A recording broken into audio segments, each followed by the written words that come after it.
في هذا الصف الثاني الابتدائي في فروع اللغة العربية. أولا أحب أن أحيي معلمي المدرسة لأنهم وصلوا بهؤلاء التلاميذ إلى هذا المستوى. لذلك أحب أن أحييهم وأذكرهم بما قاله البيهقي: قل المعلم وفيه تبديلا كان المعلم أن يكون رسولا. أعرف أشرف أو أجل من الذي يبني وينشئ عقودا وعقولا. سبحانك اللهم خير معلم علمت بالقلم القرون الأولى، أخرجت هذا العقل من ظلماته وهديته النور المبين سبيلا. أرسلت موسى بالتوراة مرسلا. كل واحد فيكم يقف في مكانه، وقف لي كده. كل واحد يقف في مكانه. يلا. أخيرا ونبدأ بهذا التعرف وعلى الطلبة والطالبات الذين تم اختيارهم الوصول إلى منصة الإذاعة لكي ندري التصارف.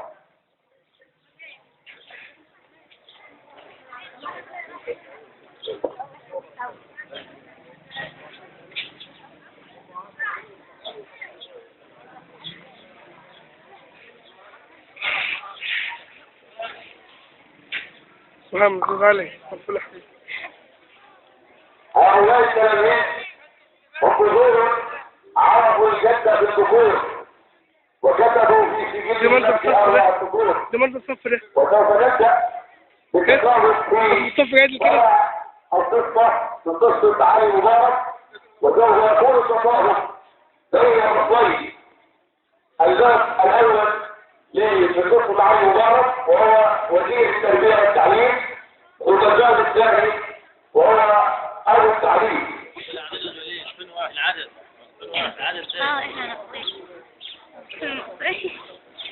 اسمع جيدا ثم أبي. أرسل الوزير العباس إلى علي مبارك لكي يكون من الرماد الذين سيهمون في بنائه. أول سؤال: ماذا كان معروفا عن علي مبارك؟ وقال أن الشعب الصراحي ما يقلق فيه إن كانت غير تخصصه. ماذا فعل علي مبارك عندما أرسل إليه من روعة غيره عن القيام بها؟ ماذا فعل المختصون عندما أرسل إليهم عباس وضع هذا القانون؟ ماذا فعل علي مبارك عندما أسند إليه عباس وضع هذا القانون؟ كيف كان حال التعليم في المدارس المصرية في ذلك الوقت؟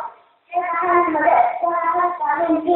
ذلك الوقت أنه لم يكن هناك علوم لنص سير العمل فيه، وكان في أهل الأمريكا وكل فيه كما يشاءون. فلما أسنده الوزير العباس إلى علي مبارك قام به خير الخلاف. ما نتيجة وضع علي مبارك في هذا القانون؟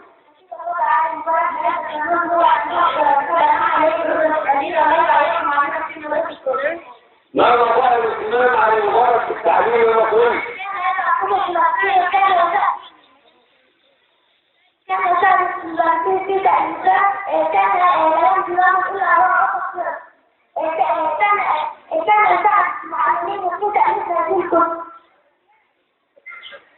مظاهر الاهتمام على المبارك بالتعليم المصري بيرتكز على 4 محاور. أولا كان يضع الكتب بنفسه أو يعاون المعلمين بتأليفه. 2 كان يجري بنفسه على مأكل ومشرب ومنفذ التلاميذ. كان يوعد المعلمون وهم يلقون الدروس. كان لا يقضي يوما إلا وهو وسط صرف. الفصل الرابع: ماذا أرسل إسماعيل إلى علي مبارك؟ يوالي المدارس، لا في الغرفة أو الطريق الثالث. ماذا فعل علي مبارك عندما أسند إليه إسماعيل في يوالي المدارس؟ في تلك البلاد وأهلها. إجابة غير صحيحة. ماذا فعل علي مبارك عندما أسند إليه إسماعيل لغاية المعاش؟ حتى الحبيب ورحمة الله في هذا المكان الذي يحبه ولو كان تلقى من بعضها غير فيه إلى الأطفال. إجابة صحيحة. السؤال الثاني: ما الذي لا يستطيع علي مبارك؟ ما الذي يعرفه عن المبارك؟ أنا تعبانة أتكلم معاك في الشارع هو في الشارع أصل البلاد. ما الذي يعرفه عن المبارك؟ قلنا أن الجهل المعزز في القرية هو سر الدائم وأصل البلاء. ما الذي لا يرتاب فيه عن المبارك؟ أنا تعليمي هو قرار الشافي. أنا تعليمي هو قرار الشافي. أنا تعليمي هو قرار الشافي كل ما يعانيه وطن الأمراض. التعليم هو القرار الشافي لكل ما يعانيه هذا الوطن من أمراض.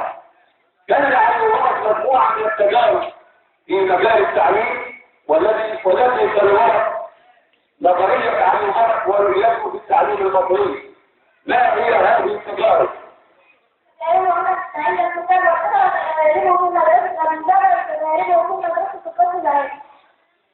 قولي ما هي رؤية علي مبارك للتعليم المصري او وجهة نظر علي مبارك حتى يرتقي في التعليم المصري؟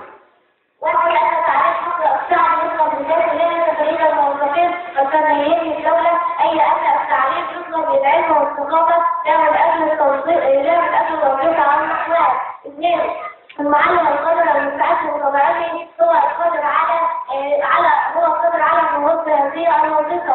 ثلاثة الاختصاص في العلوم لا يكفي إنما لابد من حرية أولا. أربعة المدرسة لا تؤتي ثمرها إلا إذا فقدت الشعب معه. إجابة صحيحة ونموذجية. وفي ضوء هذه المعايير والأسس اجتمع المبارك في جميع مراحل التعليم وبخاصة التعليم الابتدائي. لماذا اجتمع المبارك في التعليم الابتدائي؟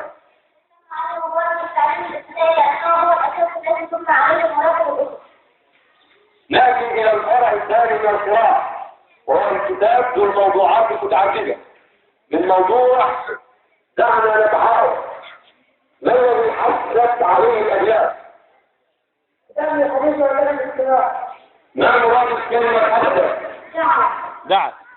ما هي أربع الآداب الاجتماعية؟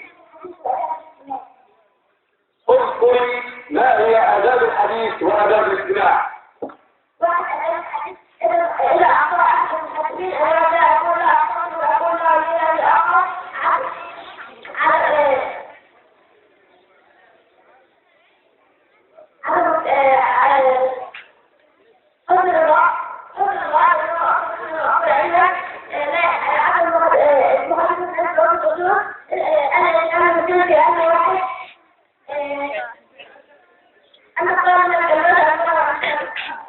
إجابة ثالثة إجابية. ما هي آداب الحديث وآداب الاجتماع؟ فليختاروا أحدهم. آداب الحديث وآداب الاجتماع. واحد إذا أخطأ أحد المتحدثين لا أقول له أخطأت بل أقول له لي آخر. اثنين اختيار المقصود مناسب واختيار الناس لمن يأكلها ويحسبها. ثلاثة البعد عن كلام النحو والقراءة.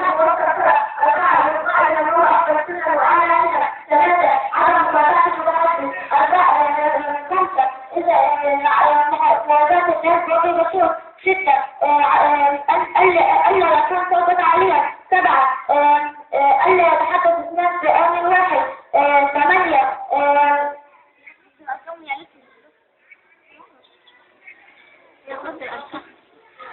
قلنا آداب الحديث وآداب الاجتماع. إذا أخطأ أحد المتحدثين لا أقول أنا أخطأت بل أقول لي رأي الآخر. لماذا لا يجب عليك أن تقول لمن يخطئ أنك أخطأت، وإنما يجب عليك أن تقول لي رأي الآخر؟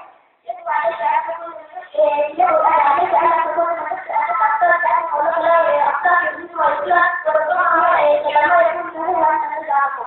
ما الذي يؤمن الاجتهاد؟ لماذا عندما يتحدث شهاب قلما يلتفت إليه الناس؟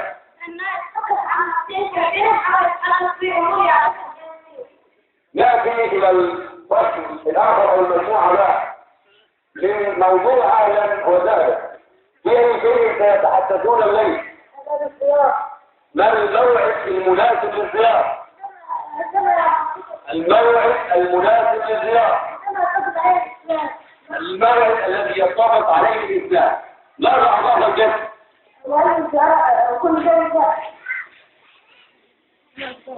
ماذا أضاف الجسم؟ تفسير للإجابة.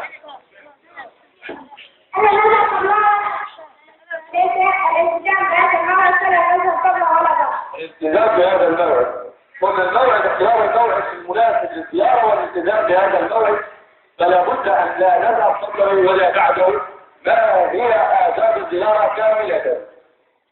واحد تحديد الموعد. اثنين الالتزام بهذا الموعد فلا نذهب قبله أو بعده. واحد الضغط على ثلاثة الضغط على ثلاث البادرة. اثنين أن نسلم على الجالسين. خمسة ألا نجلس حتى يشار إليك بالبلوغ. ستة أن ترسم على يوم ابتسامة خفيفة. سبعة ألا تعبث بما تجد أمامك من أشياء. ثمانية أن نعتني بما نجد ألا يكون صوتك علينا. فإذا كانت الزيارة لمريض يسمى لها آداب أخرى، وهي من درس الإعلان عن المسابقة على أي شيء اتفق الأصحاب.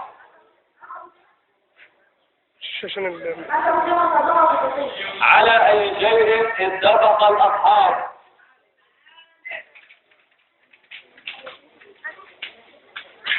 على الجلوس في وقت النظر. إجابة القاضية وحصلوا على المحاولتين الإجابة لكن الفريق الثاني. على أي شيء اتفق الأصحاب.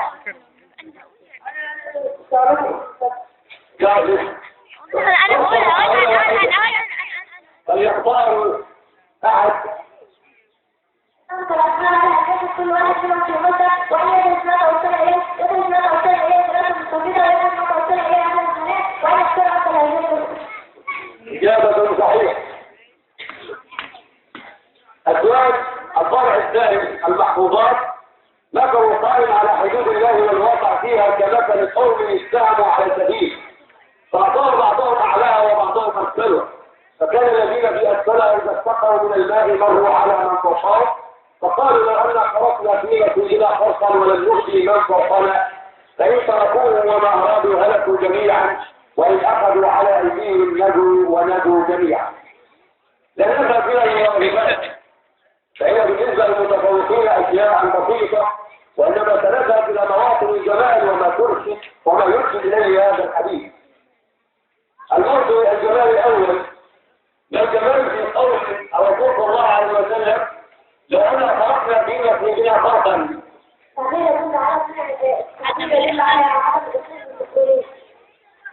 ما الجمال في قوله فإن أخذوا على أيديهم ورد في هذا الرد أو الحديث الشريف ترتيبا نظريا وهو أخذوا على أيديهم. ما الفرق بينه وبين أخذوا بأيديهم مع التوضيح بأمثلة؟ أخذوا على أيديهم أين أخذوا بأيديهم أين أخذوا والأمثلة على على أيديهم أن أفراد وقع أيديهم فأخذوا على أيديهم والأمثلة على أخذ بأيديهم أخذ وقع في حفرة فأخذوا بيده. إجابة صحيحة. الطريق الثاني أيام كانت للحياة حلاوة الروض المطير ووداعة العصفور بين جداول الماء النبيل. أيام من نعرف من الدنيا في مرح السرور وبداية أكواف الطفولة تحت أعشاش الطيور. نسمي فتاتنا الرياح فلا ندق ولا نثور. من قائل هذا النص وماذا تعرف عنه؟ قال هذا النص أحمد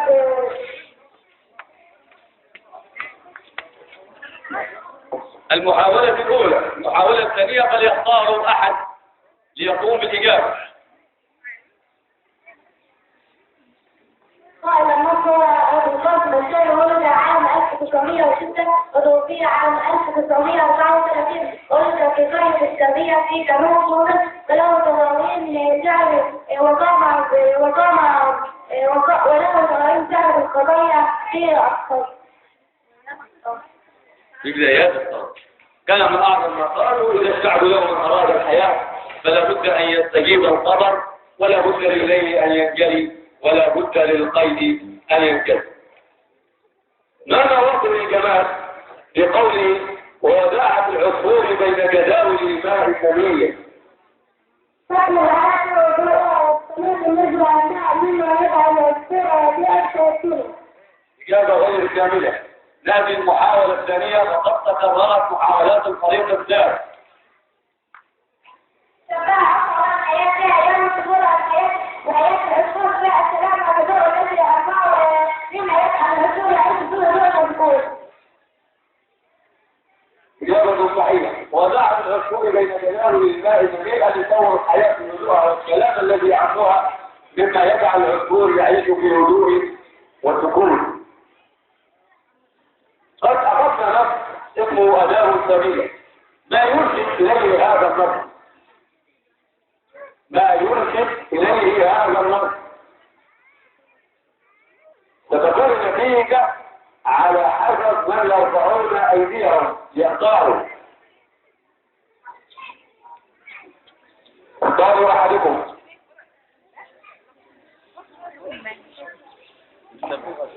وهي إقامة الصلاة الفاضلة والالتزام بها. 2 الأمر بالمعروف والنهي عن المنكر.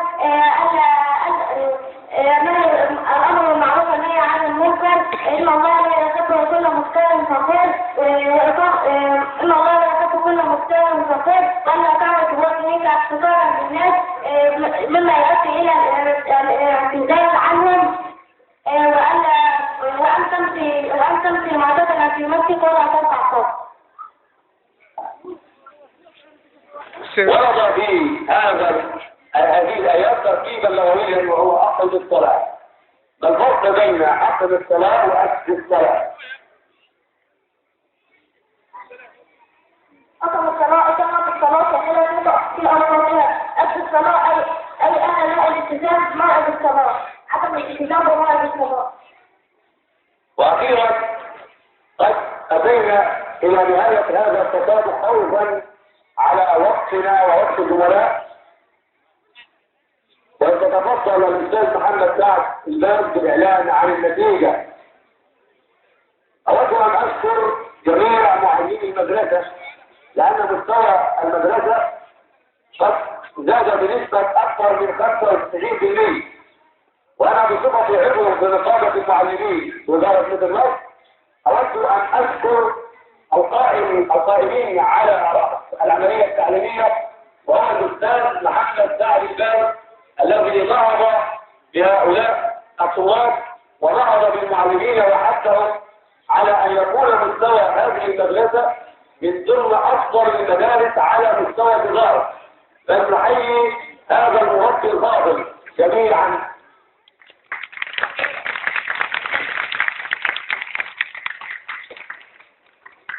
بسم الله الرحمن الرحيم. السلام عليكم ورحمة الله وبركاته.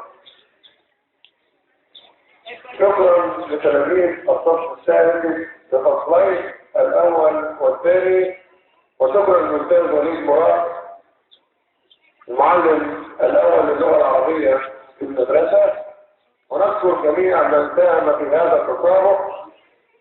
وملحوظة غريبة جدا، الطالب تسمع الإذاعة يقعد محضر لها طول الليل وقاعد هيسمع الإذاعة ويتكلم في الإذاعة ويقعد طلبة بيتكلموا مدرسين واقفين وكأنجحنا. لو مفيش اهتمام يبقى مفيش داعي للإذاعة. لو مفيش اهتمام من الطالب إنه يسمع يبقى مفيش داعي للإذاعة. واللي هيقف يتكلم من السادة المدرسين ولا يتكلم مع حد في الطابور مفيش داعي إنه يقف في الطابور.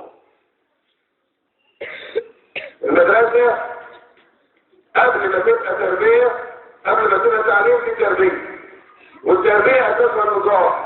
لو كل واحد فينا منظم نفسه في حياته وفي سلوكه هنطلع ناس ينفع نفسه وينفع المجتمع.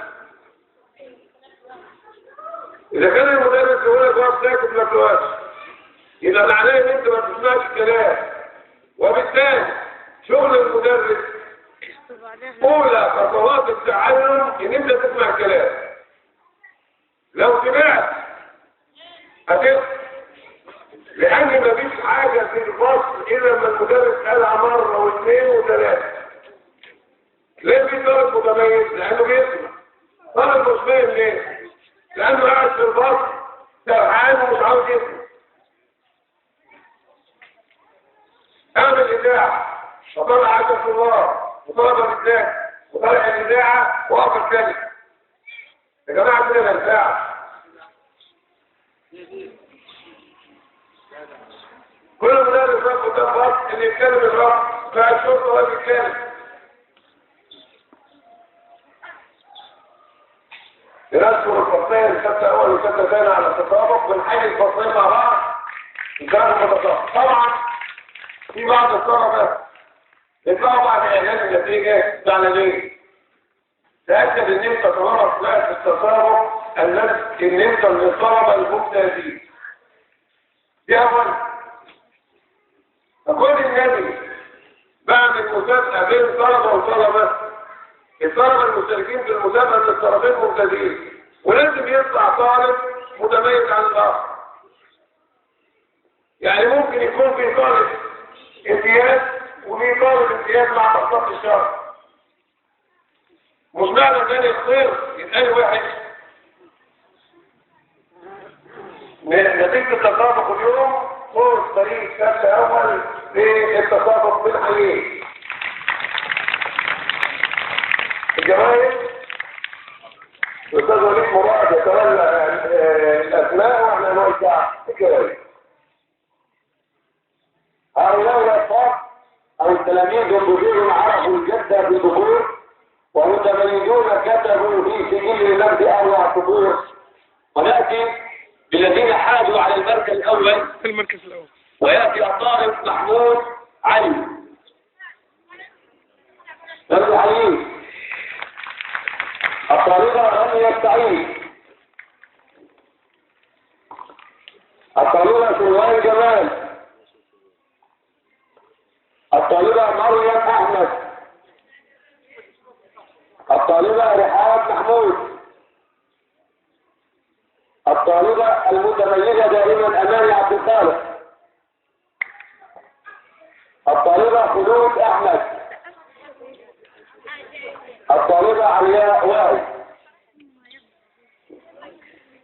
ونأتي إلى الفريق الثاني الذي كنا نأمل أن يطيع بأمال الفريق الأول ولكن تلقى البعض منهم بسبب عدم تركيزهم. ويأتي الطالب آدم محمد السيد ثم الطالب محمد صلاح. الطالب عمرو السيد. الطالبة ياسمين. الطالبة دنيا مركز. الطالبة آبر عبده. الطالبة بكة. الطالبة ريال. ثم الطالبة التي يجب أن نحييها على غيرتها على فصلها وعلى مجهودها وهي الطالبة مريم عاطف فلنحييها. نشكر الجميع على حسن الإلقاء والسلام عليكم ورحمة الله وبركاته.